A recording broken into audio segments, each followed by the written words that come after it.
She specializes in advanced robotic and minimally invasive surgical techniques for complex liver and transplant procedures. Dr. Simon leads innovative programs, including robotic liver transplantation. I can't wait to see these slides. Expanding access to cutting edge surgical care while improving recovery times and outcomes for patients. Please give Dr. Simon a round of applause.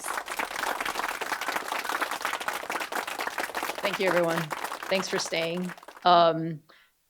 I don't know if it's appropriate, but if it's like a simple question and you want to interrupt, that's fine too.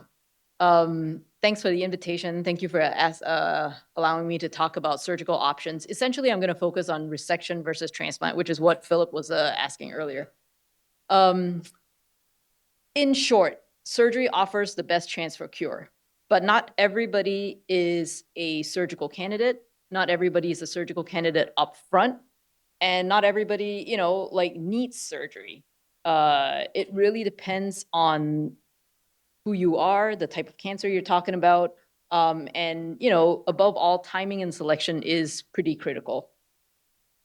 3 main treatment pathways for liver cancer. I purposely made that super hard to see because you're Googling all these things, you're gonna find like multiple algorithms, you're gonna find multiple treatment pathways to put yourself or your loved one down.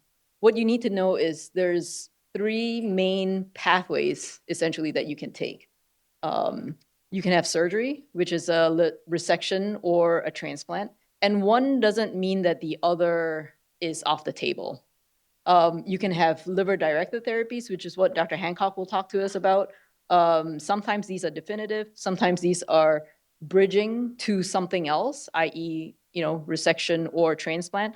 And again, depending on how healthy or unhealthy you are, we might decide one versus the other. Dr. Heine has the catch-all. He probably sees almost every one of the patients with liver cancers.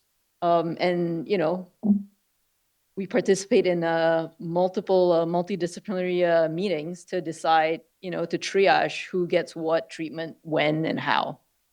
So from a surgical standpoint, we generally ask 4 questions. How healthy is the liver? And by that, I mean, do you have cirrhosis? Do you have fibrosis? Do you have fatty liver?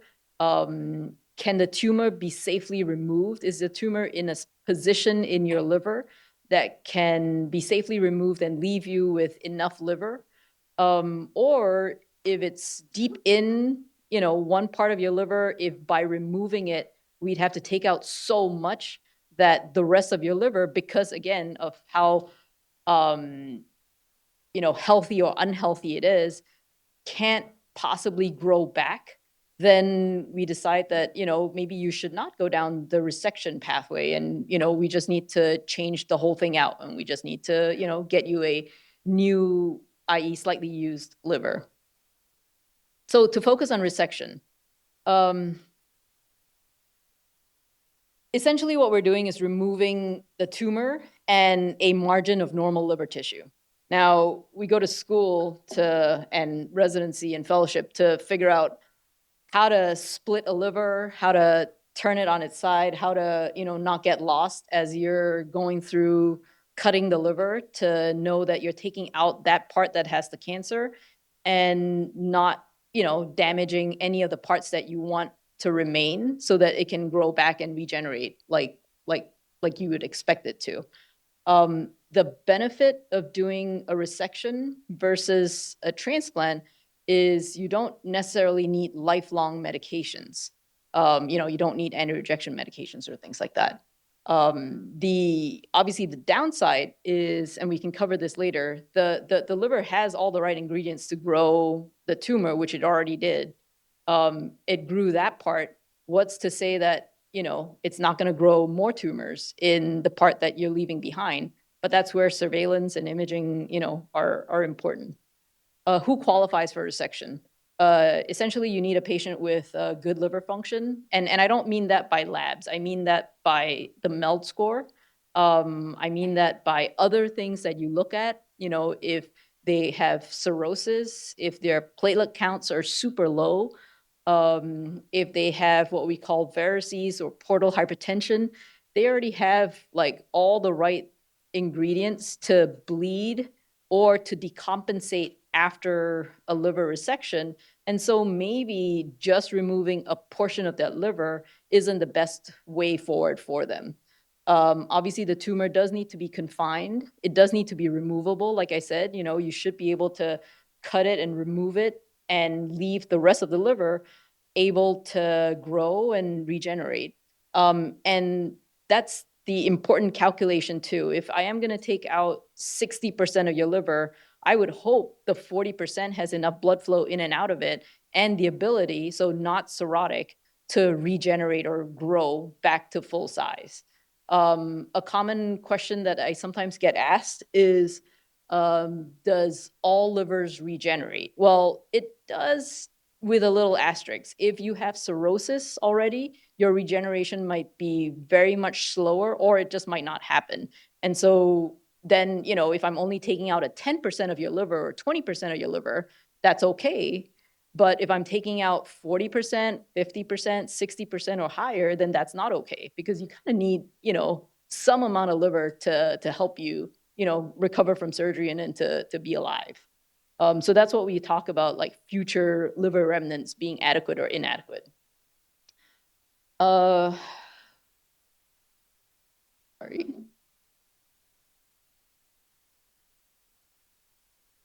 Pros and cons of resection. We've touched on a lot of this already. Pros, I would say it's a faster recovery overall if you're just having a liver resection versus a liver transplant. You tend to get to treatment a lot faster too, because you're not waiting for an organ to become available. You just see the doctor, you've obviously diagnosed the problem, you've gone through multidisciplinary discussions, you know that a liver resection is the way that we're recommending you go forward with treatment of your cancer. And then you meet a surgeon, you have the surgery scheduled, you may have to go through preoperative testing, and then you have your surgery. So it's a lot faster in terms of a route to get to, cure or the resection. The recovery, like I said, is a little bit faster too. I'll touch on this in the next slide, but we can talk about which recoveries tend to be a little bit faster or sometimes maybe a little bit slower. And, the inherent point is that there's no wait for a liver. The limitations, like I say, your liver has been exposed to all the right ingredients to grow, a liver tumor, which it already did. So obviously the cancer can come back. And a lot of studies would say that, a lot of doctors would quote at least a 50% recurrence rate for cancer coming back if you are already cirrhotic and you have a liver tumor removed. The risk of, you developing cancer again is a coin toss. The underlying liver disease also remains. And so that might be affecting you in a lot of different ways as well. This is what I tried to put in here. I didn't want to have like a slide with actual cuts on the abdomen, but we've moved from doing maximally invasive surgery with huge incisions, from stem to stern, or like this chevron type incision. It starts just below your breastbone. It comes down about an inch or two, and then it curves under the rib cage on the right. You get a nice matching scar on the left side too. This incision, from a surgical standpoint, exposes the liver beautifully. Like there's no part of the liver that I can't get to if I make this incision. Now your recovery might be a little bit longer because I'm cutting across all your abs, essentially on both sides, cutting up towards your breastbone. Anytime you have an incision high up or as close to your rib cage as possible, guess what I'm going to be asking you on day 1 or day 2? I'm going to be asking you to take a deep breath. And every time you breathe, it's just going to hurt. And so moving the incision lower and lower and lower makes sense. So these are variations of incisions that we can get to, doing a liver transplant. The chevron type incision, the hockey stick incision, the upper midline incision. We've moved to doing laparoscopic and robotic surgery, and the one benefit is moving any of these incisions all the way down to a bikini line or fan and steel incision. It's very similar to like a C-section scar, because at the end of the day, if I'm taking out something, I need to make a cut to take it out. So if we can move that cut as low as possible, the recovery is just a little bit better, a little bit easier. And so that's kind of what we've been moving towards. What are you looking ahead to if you go down the resection pathway? Most of you would be in the hospital for 2, 3, 4 days. It really depends on how much liver we're removing, as in, is the remnant liver well enough? Am I worried about any complications happening? Is it regenerating? I can tell that usually by lab work, by how well you're doing, sometimes by imaging. If we're doing it as an open resection, your length of stay tends to be 5, 6, 7 days. Again, dependent on incision site and remnant liver volume. The robotic resections that we're doing, we're seeing slightly shorter, like we're saving people maybe a day for the same type of liver resection. So, a left liver resection, open, you might stay in the hospital for 5 days. If we did a robotic, you might stay in the hospital for 4 days. Your recovery is usually measured in weeks. Most patients will return to work or their pre-surgical state in somewhere between the 1 month to 6 week mark. I've had patients go back to work, pretty much like a week later or 2 weeks later. Like I say, for most people, the liver regrows over time. Now, if I do scans, 3 months, 6 months, 12 months out, like you can always tell like who has the right side of the liver or who has the left side of the liver. So the liver doesn't regrow the part that you've cut out. It's just the remaining part just gets bigger. And in terms of volume, when you calculate it, it matches it, 100%. Moving on to transplant. What is transplant? Essentially, it's removing your whole liver and replacing it with either a whole liver or a half a liver. Two typical types of livers that we would take out of someone. This one is a cirrhotic liver, so it's not nice and smooth anymore. It's super bumpy. You know, you can hide a cancer inside of it. You just wouldn't know, the same way I wouldn't know by looking at it. We would only know if we did a scan or something else to look deep inside it. This is a patient that underwent a liver transplant, living donor, just about a month ago. He initially had a liver cancer that took up his entire right side, and so he was deemed unresectable. He went through a lot of therapies, very similar to what both Dr. Hancock and Dr. Heine will be talking to you about. Shrunk his liver and kept it well, within his liver for a period of time, and then, got a living donor, and then we actually did removed his whole liver and transplanted a portion of someone else's liver in him. Now, why don't we recommend transplant for every single person? Well, we don't have the ability to grow livers yet. We don't have livers available in the fridge that we can just take out and put into someone. And so then you're limited by need, supply, and like what demand you have. And in our system, currently we stratify everybody according to this MELD score. You take a whole bunch of labs, you plug it into algorithm, and it comes up with your MELD score. If you are, quote, lucky to have cancer in that scenario, especially if the cancer is small and within our criteria, you get extra points once you've passed, the 3-month, 6-month wait period. But regardless, you have to have a MELD score of a certain amount to be able to get a liver transplant or to be able to pull a deceased donor liver from like the national wait list. So if your MELD is calculated at between 30 to 40, 60% will get a liver transplant, 30% will be either waiting or would have died while waiting. If your MELD score is 15 to 24, calculations in here would say that, 60% are still waiting. Between the too sick for transplant, 4%, and the part that have died, like 20% of people would die waiting for a liver transplant, while only 20% will actually get a liver transplant.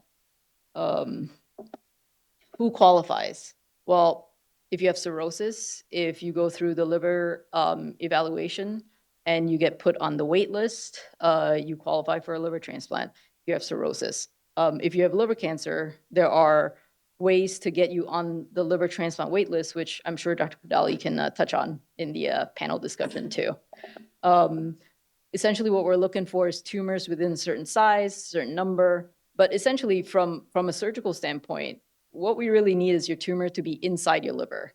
If your tumor is outside of the liver, it's hard to make an argument for just a liver transplant as being a curative treatment option for you, because you can take out the liver with the liver cancer. But if you're leaving even microscopic specks of tumor outside of it or gross tumor outside of it, then guess what? Right out after the liver transplant, I'm going to have to give you immune suppression, anti-rejection medications. And you're not going to be able to go through any other systemic therapy until you've completely healed from a liver transplant. And sometimes that can take weeks, sometimes that can take months. And all the while, all this microscopic spread, that's just growing. So we don't recommend a liver transplant if you have tumor outside of the liver. What are the advantages? I'm going to shift gear a little bit. Living donor liver transplant is a big part of what we do here, what I do.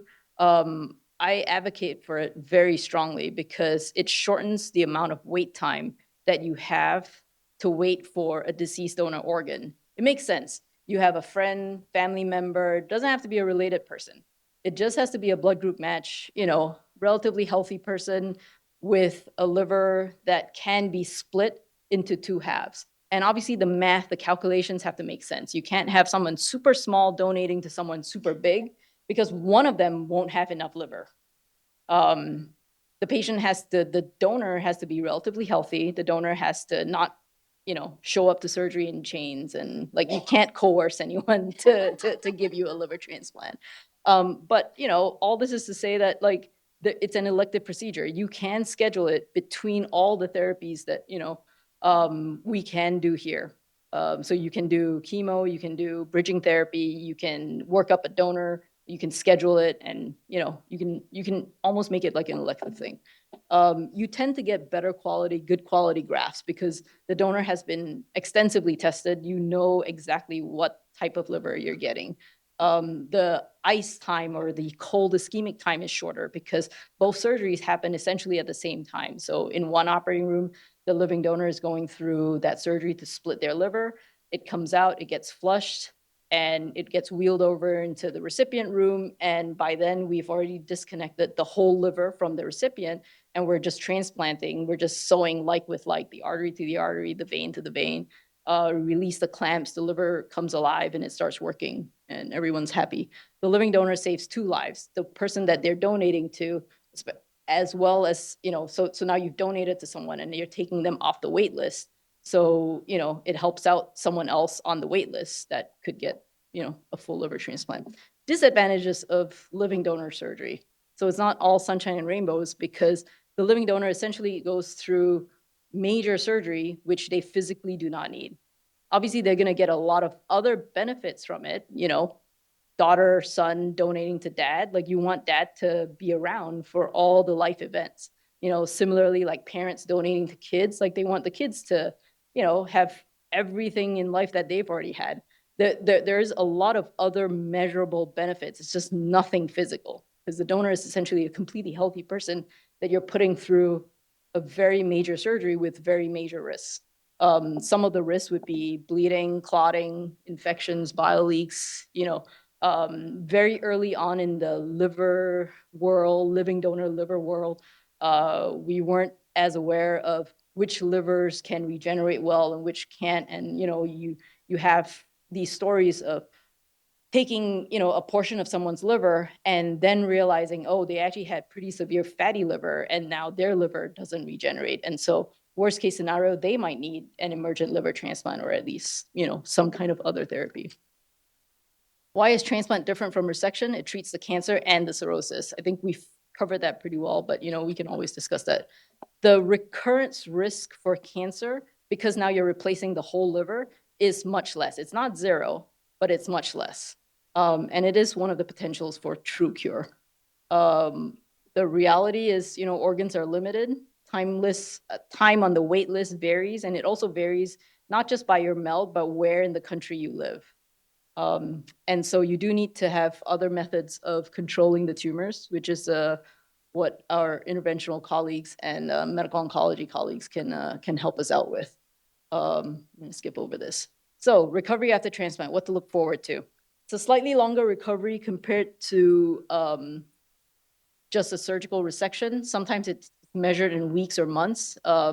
This is a pair just one day out from living donor liver surgery. This is a living donor. This is my transplant recipient.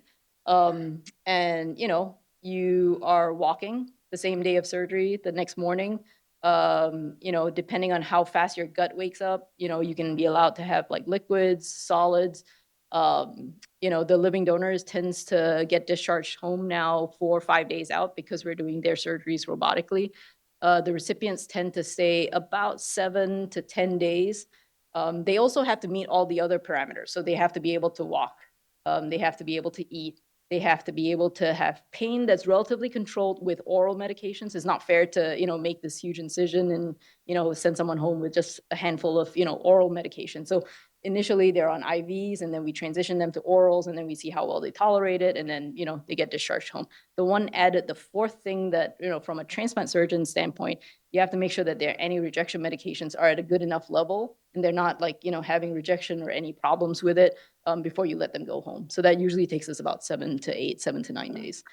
They do require lifelong medications. It's not like, 2 sacks full, but like it's very real that, someone needs to almost set their alarm clock or be aware of taking any rejection medications for the rest of their lives. They do get more frequent follow-up than just, patients that have, going through the resection pathway. What else? Couple of stories. So this is a month out from a living donor liver transplant. 19-year-old boy was our first robotic left liver donor to his childhood friend who had PSC and then developed a bile duct cancer. I know it's a little bit different from the type of cancer we're discussing here, but he had developed a bile duct cancer to require a liver transplant as well as a Whipple type operation.